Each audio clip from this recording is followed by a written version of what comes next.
ஃபைனலாக good bad ugly திரைப்படத்திலிருந்து அஃபிஷியலான first look வந்து ரிலீஸ் பண்ணிட்டாங்க. இந்த ஃபஸ்ட் லுக்கை பார்க்கும்போது வந்து நிறைய விஷயங்கள் வந்து நமக்கு வந்து தெரிகிறது. ஃபஸ்ட்டு வந்து குட் பேட் அக்லி வந்து டைட்டில் லுக் ரிலீஸ் ஆகும்போது வந்து படம் வந்து ஒரு மாதிரி இருக்கும் அப்படின்னு சொல்லி நாம் நினைத்து கொண்டு இருந்தோம். ஆனால் வந்து படத்தோட ஃபஸ்ட் லுக் ரிலீஸ் பண்ண உடனே வந்து படத்தோட எக்ஸ்பெக்டேஷன் வந்து ரொம்ப அதிகரித்து விட்டது. படத்தோட கதையும் வந்து அதிகரித்து விட்டது. இந்த ஃபஸ்ட் லுக்கை பார்த்த ரசிகர்கள் வந்து இந்த திரைப்படம் வேதாளம் திரைப்படம் மாதிரி இருக்குமா? ஏன்னா வந்து அஜித் அவர்களோட லுக் வந்து அந்த மாதிரி தான் இருக்குது. சிரிக்கிறாங்க, முறைக்கிறாங்க. அது மட்டும் இல்லாமல் ரொம்பவே கலர்ஃபுல்லான ட்ரெஸ்ஸில் செம்ம மாசாவும் அஜித் அவர்கள் இருக்காங்க.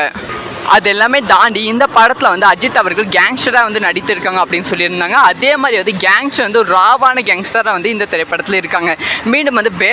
மீண்டும் வேதாளம் அஜித்குமாரை இந்த படத்தில் பார்க்க போகிறோம் அப்படின்னு சொல்லி இணையதளத்தில் ரசிகர்கள் பேசிக்கொண்டு வருகிறார்கள். இந்த ஃபர்ஸ்ட் லுக்கை வந்து எத்தனை பேர் வந்து அட்ராக்ட் பண்ணிச்சு அப்படிங்கிற விஷயத்தை மறக்காமல் கமெண்ட் பண்ணுங்கள். ஸோ இந்த மாதிரிலாம் நியூஸ் தகுதுன்னு தெரிஞ்சுக்கணும். சப்ஸ்கிரைப் பண்ணி சப்போர்ட் பண்ணுங்கள். பாய் நண்பர்களே.